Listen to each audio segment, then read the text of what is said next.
अक्सर मुल्क खुद कफील नहीं होते तो इन्हें अपनी ज़रूरियात ज़िंदगी पूरी करने के लिए दूसरे मुल्कों पर इंहिसार करना पड़ता है।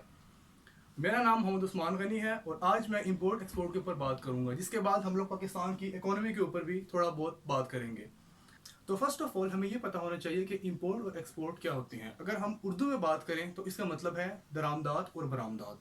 अब सबसे पहले हम बात करते हैं इंपोर्ट के ऊपर। इंपोर्ट का मतलब वो तमाम अशिया हैं जो हम अपने मुल्क में बाहर के मुल्कों से मंगवाते हैं, जबकि एक्सपोर्ट का मतलब वो तमाम अशिया हैं जो हम अपने मुल्क से जो चीज़ें बचती हैं या जो चीज़ें हम बनाते हैं वो हम बाहर के मुल्कों को सप्लाई करते हैं, ताकि उनसे हम लोग पैसे कमा सकें या उसके बदले हम लोग इंपोर्ट ले सकें। अब हम ट्रेड डेफिसिट और ट्रेड सरप्लस के बारे में बात करेंगे। सबसे पहले तो ये ट्रेड सरप्लस और ट्रेड डेफिसिट होता क्या है। तो इसके बारे में हम लोग ये कहते हैं कि अगर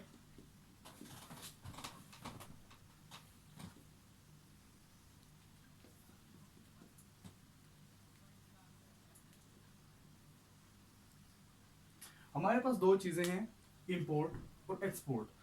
अगर कोई मुल्क बाहर से चीज़ें मंगवाना शुरू करता है जिसे हम इंपोर्ट बुलाते हैं, मतलब अगर वो अपनी इंपोर्ट ज़्यादा कर देता है एज़ कम्पेयर टू एक्सपोर्ट्स, तो इसमें इंपोर्ट ज़्यादा है जबकि जो वो खुद चीज़ें बना के भेज रहा है वो बहुत कम है, तो इसको हम लोग ट्रेड डेफिसिट बोलेंगे। लेकिन अगर एक मुल्क ज़्यादा चीज़ें बना के बाहर वाले मुल्कों को भेज रहा है जबकि इंपोर्ट कम है, तो इसको हम लोग ट्रेड सरप्लस बोलेंगे। तो यहाँ से हमें पता लग जाता है कि ट्रेड सरप्लस क्या चीज़ है और ट्रेड डेफिसिट क्या चीज़ है। अब हम लोग बात कर लेते हैं इन्फ्लेशन के ऊपर। इन्फ्लेशन भी किसी इंपोर्ट और एक्सपोर्ट के ऊपर किसी लिहाज से डिपेंड करती है। किस तरह?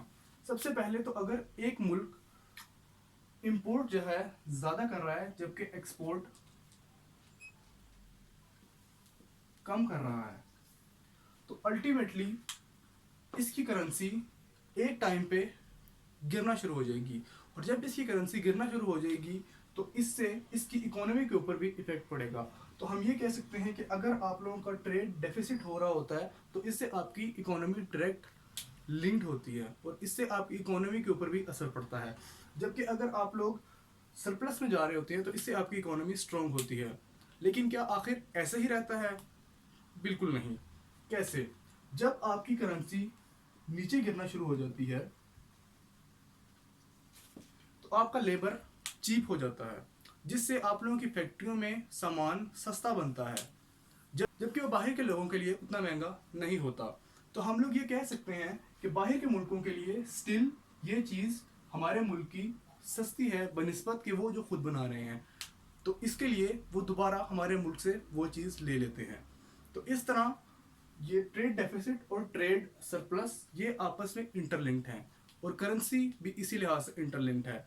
जबकि अगर आपकी करेंसी बहुत बड़ी है तो क्या गरीब मुल्क आपसे कभी कोई चीज़ ले सकेगा? जी नहीं, बिल्कुल भी नहीं। कैसे? क्यों? क्योंकि उनके पास इतने ज़खायर ही मौजूद नहीं है, इतने वसाइल ही मौजूद नहीं होंगे। ये तो हमने जनरल बात कर ली कि किस तरह इंपोर्ट और एक्सपोर्ट किसी भी मुल्क की इकोनॉमी को स्ट्रॉन्ग करते हैं, वीक करते हैं। कौन सा टाइम होता है कि जिसमें आपकी करेंसी जो सी है वीक हो जाती है, और किस तरह जब आपकी करेंसी वीक होती है तो बाहर के ममालिक के लोग आपसे चीज़ें लेना शुरू कर देते हैं या आप उनसे लेते हैं, और इस तरह ये सिस्टम चलता रहता है। लेकिन अब हम लोग अपने मुल्क की, पाकिस्तान की इकोनॉमी के बारे में बात करेंगे। फर्स्ट ऑफ ऑल हम लोगों को ये पता है कि हमारा मुल्क ज़राई मुल्क है, तो हम लोगों की बहुत सी ऐसी अशिया हैं जो हम लोग बाहर वालों को एक्सपोर्ट करते हैं। उनमें ज़्यादातर सब्जियां और इस तरह से रिलेटेड चीज़ें सारी पाई जाती हैं, जबकि कपड़ा भी एक सनत है। आजकल चूंकि बांग्लादेश के अलावा और भी बहुत से ममालिक आ चुके हैं जो कि इस रेस में हमारे साथ हैं, लेकिन स्टिल हम लोग इसको कंक्लूड कर सकते हैं कि कपड़ा और एग्रीकल्चर हमारी मेन एक्सपोर्ट्स हैं। जबकि इंपोर्ट इंपोर्ट के अंदर हम लोग तमाम इलेक्ट्रॉनिक का सामान और बहुत सी दूसरी अशिया हम बाहर के मुल्कों से मंगवाते हैं। लेकिन हम लोगों की इंपोर्ट एक्सपोर्ट से बहुत ज़्यादा है। अब एक तो हमारे पास ये सोल्यूशन है कि हम लोग इंडस्ट्री लगा लें और हम लोग चीप लेबर जो सा है वो भर्ती करें और उसके ज़रिए से काम करवाएं। जबकि इसके बाद हमारे पास एक और जो सा है आंसर हमारे पास बनता है, एक और ऑप्शन हमारे पास सॉरी बनता है, और वो ऑप्शन ये है कि हम लोग बी पाकिस्तानी बाय पाकिस्तानी। हम लोग इंपोर्ट वाली चीज़ों को ना खरीदें, जिस तरह के बाहर की कंपनियों के मोबाइल हो गए, बाहर की कंपनियों की गाड़ियाँ हो गई, कोई भी ऐसी चीज़ छोटे लेवल से लेके बड़े लेवल तक। कुछ एक्सेप्शंस हो सकती हैं, लेकिन मेजोरिटी हम लोग पाकिस्तान की चीज़ों को खरीदें। हम लोग बाहर से इंपोर्टेड जोन से जितना भी सामान है हम लोग उसको छोड़ें और हम लोग लोकल सामान की तरफ आएँ। और अगर हम लोग लोकल सामान की तरफ आएंगे तो इससे हमारी लोकल इंडस्ट्री प्रमोट करेगी, और इससे हमारी एक्सपोर्ट अगर ना भी हो तो हमारी इंपोर्ट भी जोन सी हैं वो नहीं हो रही, तो जिससे अगेन हमारी लेवल जोन सा है वो बराबर हो जाएगा। और एक दफ़ा आपका लेवल बराबर हो जाता है तो आपकी करेंसी अगेन बराबर आना शुरू हो जाती है। तो इसके लिए हम यही कह सकते हैं कि इसके दो जोन से हैं वो हमारे पास ऑप्शंस हैं, दो सॉल्यूशंस हैं हमारे पास। एक ये कि हम लोग इंडस्ट्री लगाएं, चीप लेबर यूज़ करें और उस चीज़ को हम लोग फिर बाहर बेचें ताकि हम उससे कोई मुनाफा कमा सकें। या हम लोगों के पास ये ऑप्शन है कि be Pakistani buy Pakistani, local industry को हम प्रमोट करें।